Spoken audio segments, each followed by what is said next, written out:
So in this segment, we're going to be talking about the Brexit cult that blew up Britain. This is from a really long article in Politico.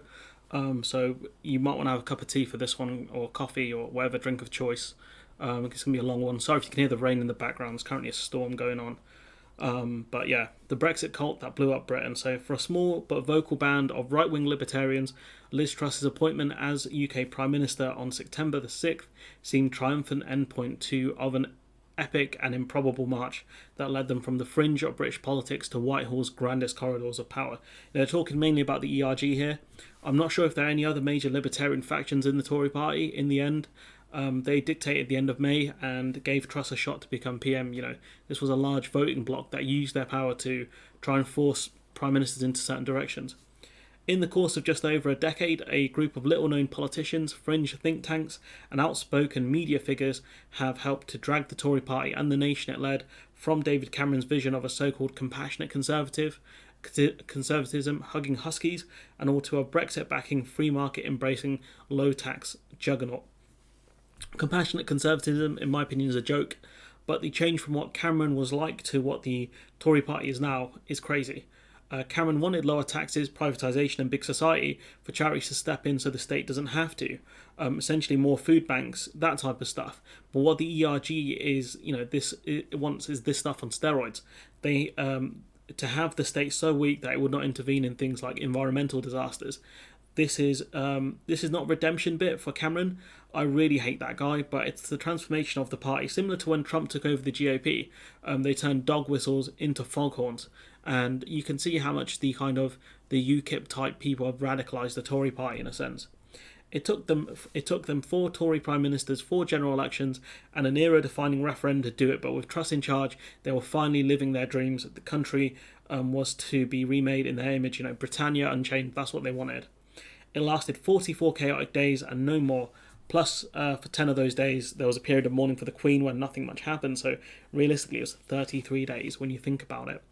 They felt their moment had come at last, said Tim Bale, Professor of Politics at Queen Mary University, London. This would prove that Brexit hadn't been a ghastly mistake, but a fantastic opportunity. But of course, as it was always based on fantasy, it was always bound to collide with reality. And this is what those libertarians and the Telegraph bang on about, a chance to completely change the country, the libertarian utopia. I covered a guy a few weeks ago where he talked about how he thought the Brexit chance was wasted, but with Liz Truss, they've got it. They can have their dreams. And how did it work out for you, Chief? Truss was elected as Conservative leader, and so the UK Prime Minister last month on the votes of just 81,000 party members. I don't know where they got that figure from. Was it 81,000 people who voted? Because the Tories don't make their party membership figures public. A group large enough to defeat her more centrist opponent in Rishi Sunak, but still small enough to fit comfortably inside Wembley Stadium, home of the England football team, which is hilarious that a group of people who couldn't even fill up Wembley decided who the Prime Minister was. I think Wembley has a 100,000 seater stadium. It's massive. The band of true blue believers had been wooed by her heady promises of a low-tax, low-regulation state that would embrace the opportunities provided by Brexit.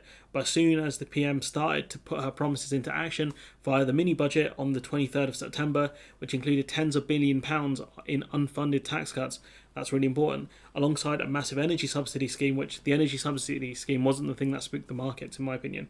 The markets began sliding into turmoil. Within days, it was clear Truss had triggered an economic crisis, and one that sent the Conservative poll rating tumbling, along with the value of the pound. I mean, she became as unpopular as Vladimir Putin in this country, there or thereabouts.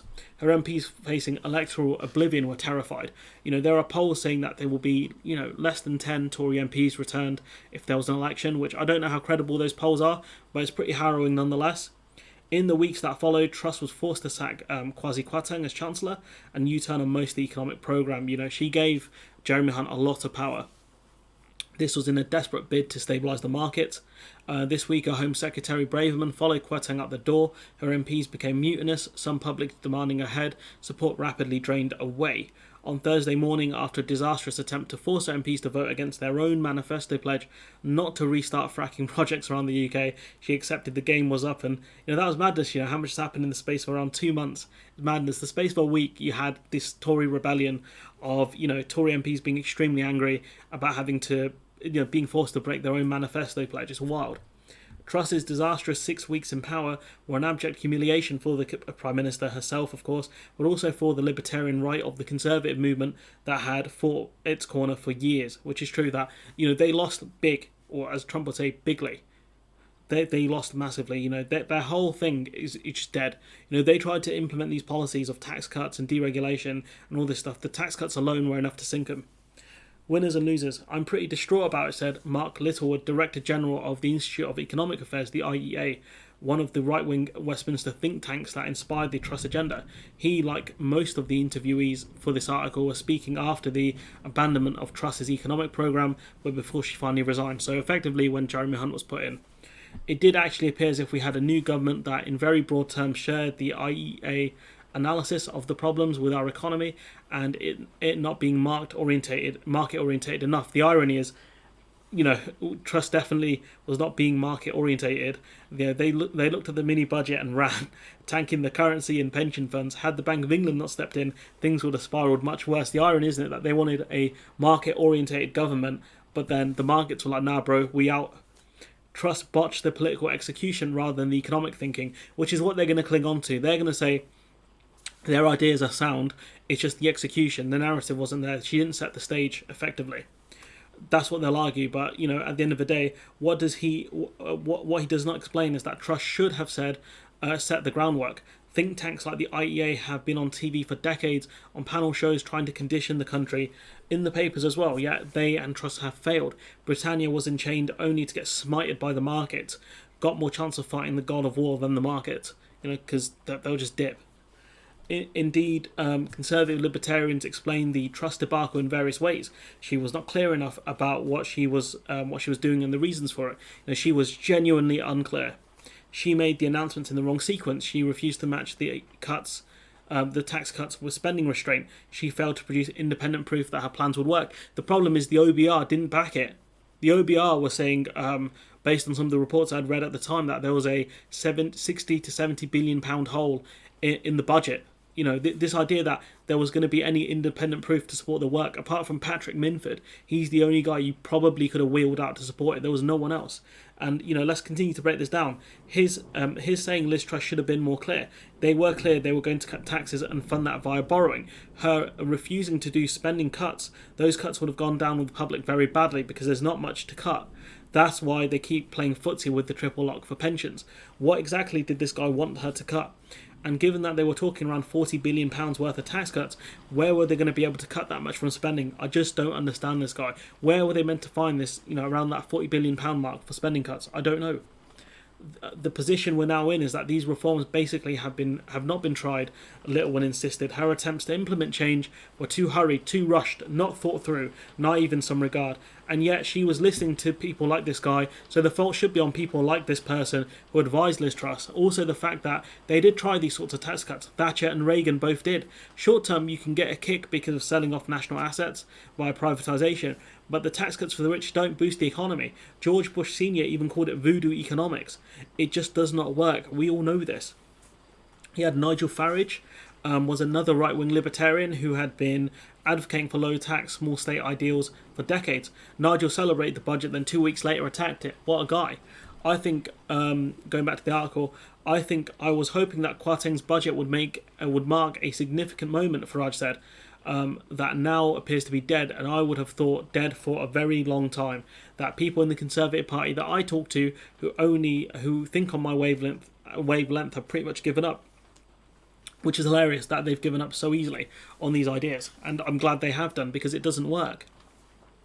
Tories opposed to the libertarian agenda are delighted at its failure, if not the disastrous fallout for country and party alike. The mild flirtation with Tea Party libertarianism has been strangled at birth, and I think for the general good fortune for the Tory party, that has been seen as a good thing. Tory backbencher Simon Hoare told the BBC, and this guy's right. The fact that this was DOA means that it will be a long time before they try this stuff again. It's not even the fact that they didn't condition the public, they didn't condition the markets. The markets looked at it and was like, there's no OBR forecast, you've gotten rid of a senior civil servant, something's off here. And once they realised these were massively unfunded tax cuts with no chance of growth, they were like, we out. One serving cabinet minister the Libertarians, saying the Libertarians are going to have to adjust to reality just like the rest of us. They can't buck the market. The problem is that Libertarians don't live in the real world, in my opinion. They're happy because they have money and don't want to be taxed and want to be able to exploit the labour of others. Lower wages and worker rights, that's what they want, along with lower environmental standards. Nikki Morgan, who was former minister, I think was she in the House of Lords? I'm not sure. A former cabinet minister who previously co-chaired the centrist One Nation caucus of Tory MPs, said her party must now return to its former broad church approach. The task for the One Nation wing of the party is almost to ignore the libertarian right and get on with reasserting One Nation policies and prove to everyone from Liz Truss downward that if you want to stay in power, then being sane and sensible in the middle ground is a much stronger place to be. Effectively, the centre right, that's where they want to be, taking votes from the Lib Dems and trying to appear more kind of economically sound than the Labour Party. That's what they want to be. She's right, but it will take a long time, for this to happen, because it's the membership that are the problem. They've been taken over by UKIP-type voters. They want a leader who is like them. One Nation Tory types might struggle to be selected to run in by-elections because of this. The parallels between the Tory party and the GOP shows how this could play out in the end. The Tory base want Johnson back, but Tory MPs don't. The base don't want sensible One Nation Tories. They want radicals. They want, far-right lunatics, effectively. Sorry, the rain's getting a lot louder. I don't know how much it's going to pick up on the mic. The Long March, for some on the conservative right, so-called Trussonomics, was the inevitable endpoint of a march towards deregulation that began with Brexit movement back in 2010. Farage was one of a number of Brexiteer thinkers who wanted the UK to leave the EU in a bid to drive up business competitiveness, effectively deregulation, which Liz Truss is aiming to do because she wants to get rid of all EU laws by the end of next year. Bale said the libertarian strain in the Conservative Party had in fact been present for decades, but the Brexit cause emboldened it and brought it to the fore. These divides existed since Thatcher was in charge. It's only now they figured out how to take over the party. It was via the membership. The turning point came in 2011, which is interesting, when a number of right-wing Conservative MPs, many of them newly elected in the previous year, when the coalition government happened between the Tories and the Lib Dems, when the Conservatives won a lot of seats from the Labour Party, but not enough to have a majority, rebelled against then Prime Minister David Cameron and voted in support of a referendum on EU membership. That was the first time they realised their strength, Bale said. And this is something I didn't know. I thought the emergence of these Tory ERG MPs really happened in 2015 with the Cameron majority, but it happened in 2010. It makes sense too, given the Tories won more seats in 2010 than they did in since they have done since 92 when they had their last majority. Across the country, anti-EU sentiment was rising, fueled by the Eurozone crisis and soaring levels of immigration. Also having Nigel Farage getting a season pass on Question Time and other news shows, dude was everywhere, and he was spreading all sorts of nonsense. The fact that the BBC and other news outlets wouldn't fact-check these Brexiteers, I mean, this is as much on politicians as it is on the media, in my opinion, because they just let these people speak unrivaled nonsense. Absolute nonsense. You had Andrea Leadsom, a Tory MP, sitting next to, I think his name was David Lammy, the former head of the WTO, World Trade Organization, and you put them on a level footing like they're equal. How can you put the former head of the WTO, on level footing with a Tory MP who has no idea what she's talking about 9 times out of 10? There was, going back to the article, there was a push me, pull you going on, Farage said. Weird. The stronger UKIP got, the more emboldened the Tory Brexiteers got. In 2011 was the moment when UKIP suddenly started coming in second in by-elections. The group in the Tory party and this group outside the Tory party, namely my group, always had very similar policy goals, which is they had similar ideals, but they were just in 2 different parties. Cameron spooked, because really this is on Cameron as well in a sense, and the pressure from within and without his party forced him to agree a referendum on Britain's EU membership. It was won by the Leave supporting side in 2016, chaired by a bunch of lunatics. Cameron's hope was that there would be another hung parliament and another coalition, so he would not have to hold a referendum, but boy was he wrong. The referendum allowed them all to coalesce around a single issue, which was get us out of the EU, regardless of whatever happens after. It allowed them to coalesce around a single issue, said David Yelland, a former editor of the Rupert Murdoch-owned Brexit-backing Sun newspaper, who now speaks out against the influence of right-wing media. Well, thanks, pal. You did the damage. Now you're like, oh, you guys are really bad. The right of the Conservative Party and their supporters in the media and the think tank world knew they had one go at this. They had to win Brexit, otherwise they were finished. And they did. And since then, that has emboldened them. I don't know. I don't think they would have been finished if they lost. I think they would have been alright, to be honest, if they lost a heroic defeat. People would have still listened to them, and they could keep going on by saying, if only we had left the EU back in 2016, we'd have a low tax, low regulation economy where everyone would be happy. Meh. So I think winning was their biggest problem. With Cameron forced out of office, I mean, he wasn't really forced, he resigned of his own volition. Like, legitimately, there was no pressure on him, I think. The group's next battle was with his successor, Theresa May, a Eurosceptic Remainer who tried to negotiate a less drastic form of Brexit, which would have left Britain tied to many Brussels rules and regulations, effectively would be trapped in the EU single market and customs union until somehow they resolved the Irish border question, which they never would have been able to resolve. Technology like that won't exist for a long time to resolve it. Farage said the loose relationship between pro-Brexit libertarians inside and outside the Tory party maintained its hold over the Tory party leader, ultimately blocking her proposed Brexit deal in Parliament and forcing a resignation. The withdrawal agreement just didn't have the legs to get through. Johnson then emerged a genuine vote leave campaigner who was able to push through the hard-nosed form of Brexit the group had dreamed of. But his personal brand of domestic politics was less to their taste, a sort of high-spending boosterism which appealed to millions of Tory and pro-Brexit voters, if not to the libertarian right. They weren't a big fan of the levelling up agenda, evidently. What they wanted was low tax and low regulations, which is what Liz Truss offered them. The core Brexiteers were not ultra-libertarians, explained former Tory MP Stuart Jackson, who lost his job as a ministerial bag carrier to a vote with the pro-Brexit rebels in 2011. There were a few that wanted London to become a Singapore on the Thames, but the bulk of Brexiteer MPs and definitely Brexiteer voters were much more what I would call communitarian, and that's an interesting way to phrase it. Because by communitarian, does he mean those sorts of people who want Britain to be more nationalistic without using the word nationalism? Communitarian, I think, means going more back to the community. But these weren't, Aristotle types of people. Let's be honest here. It seems to be the case that they kind of believe more in nationalism, but I'm not sure. Britain for the British. It seems like they want to use the N-word nationalism without saying the word nationalism because it has negative connotations. Jackson said the vacuum of ideas of how best to respond to Brexit, even among many Brexiteers, left space for the libertarians to fill. They were the only game in town in terms of a new intellectual concept for the UK that would consolidate on being outside the European Union. So they're the only ones who knew what they were doing once Brexit happened, I think. Those people maybe never had a core belief of what they wanted Brexit to be in 2016. It was full of mixed messages, so the libertarians took over the movement. Because let's not forget, Nigel Farage saying we can be like Switzerland or Norway, for example. And we are not like either of those two countries. We're much more distant than them from the EU. Johnson's departure in July, following a series of personal scandals, the likes of Littlewood, as well as his brothers in arms at neighbouring think tanks, the Taxpayers Alliance and the Adam Smith Institute, found themselves in the ascendant, because they were getting more and more of the ears of the Tory MPs. Their ideas found favour with Truss, who, despite not being a Brexiteer at the referendum, was a follower of the libertarian cause, and her Chancellor Kwarteng. The ambitious pair were among colleagues who wrote the now infamous 2012 pamphlet named Britannia Unchained, offering radical right-wing solutions to Britain's economic problems. What a load of nonsense in terms of that pamphlet. So it would make sense for the ERG and the think tanks to really boost Truss, given that she's always had idiotic right-wing beliefs. And look at how that panned out. They made another clown the Prime Minister. Less than 2 months after Johnson's departure, their economic prospectus was finally put to the test and exploded on impact. The worst thing, it didn't even explode on impact because they didn't even get a chance to implement it. It exploded before that. It was exploded on mention, really. Once they mentioned it, that's when it tanked. The arc of history.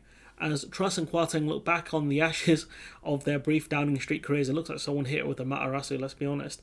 The pro-Brexit right is licking its wounds and wondering where it goes next because they've lost. They lost the ideological battle before it even started, in a sense. They thought they can get their low tax, low regulation society. The low tax bit's not happening. The low regulation bit they might get.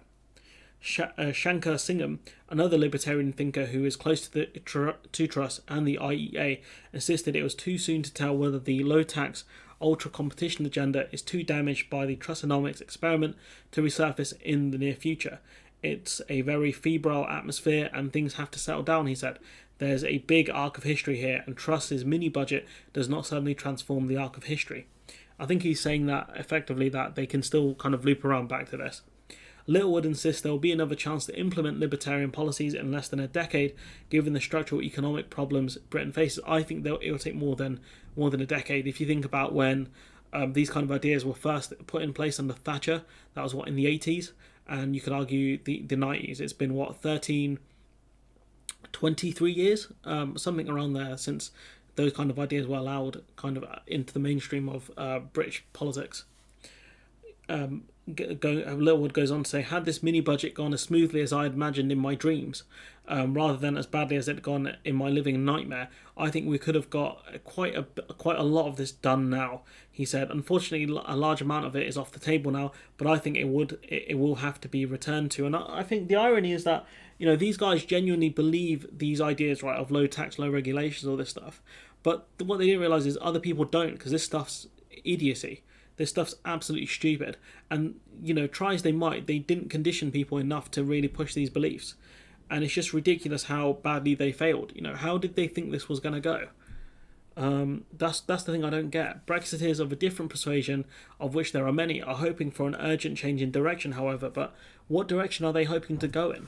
The vision of Brexit as Davos on the Thames, only ever held by 10% of the Conservative electorate, is dead, and that's not a lot of people. Let's be honest now, wrote Matthew Goodwin, an academic who has charted the rise of the populist right. The only way forward for the Conservative Party now is to get back to what Brexit was really about for the 90% and to reconnect with their 2019 electorate. But that'd be more about the levelling up agenda for the north of England to get some investment, but that kind of annoys people in the south, who those Tories have it better. But also cutting of immigration. But the issue is outside of get Brexit done, in a sense.